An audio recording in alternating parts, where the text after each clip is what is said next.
A fire requires three parts. It requires oxygen, requires heat, and it requires a fuel source. You put those together and you have fire.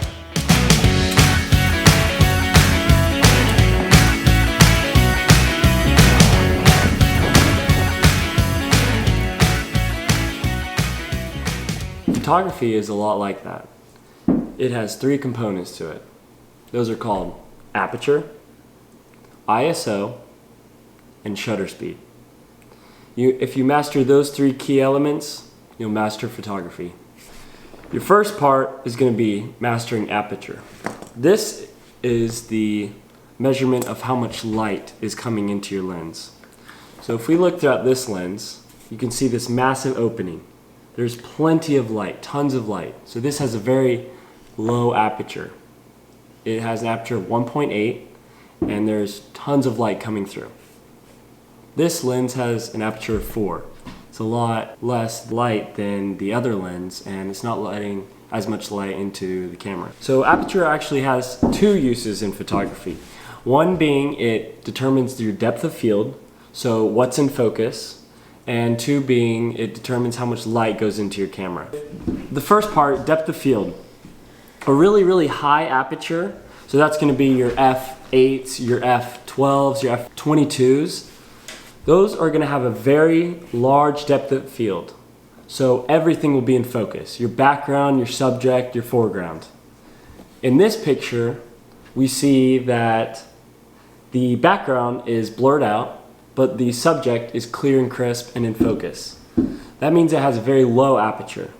And in this picture, we have everything in focus. You can see everything clearly, you can see the background clearly, you can see the subject clearly, and you can see the foreground clearly. Now a low aperture, like I described, lets in a lot of light. So that's good for your nighttime, your indoor.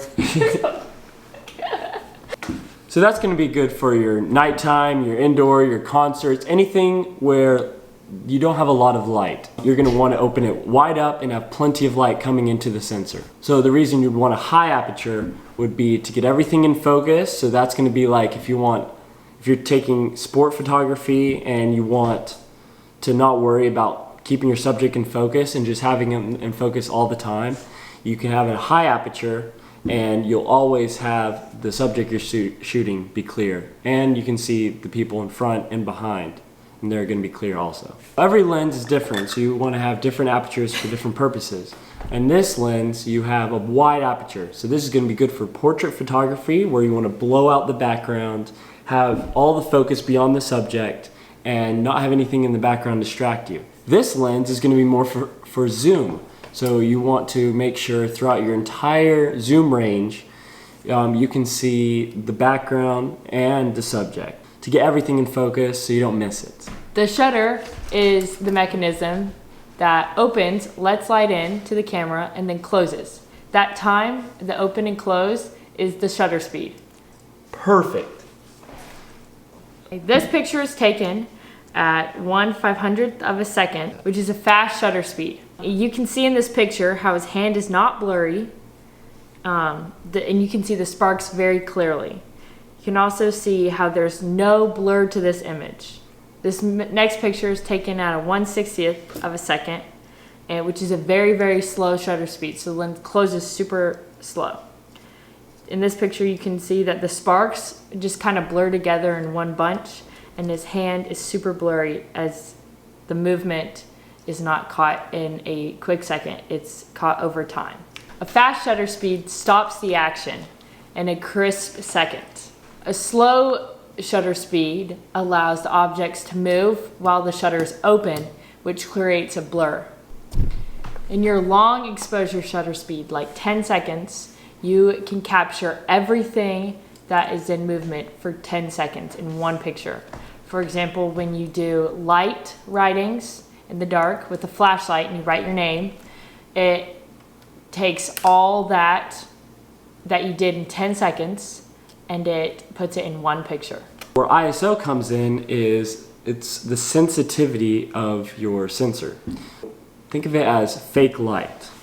When you crank the ISO up, you're going to have more light fake light hit your sensor and your images are going to be brighter. So this fake light helps you just like opening the aperture would. It'd be good in low light situations, nighttime, and indoor venues where you need the extra light because you're either shooting at a fast shutter speed, you're shooting at a higher aperture, and you can't get as much light in because whatever reason.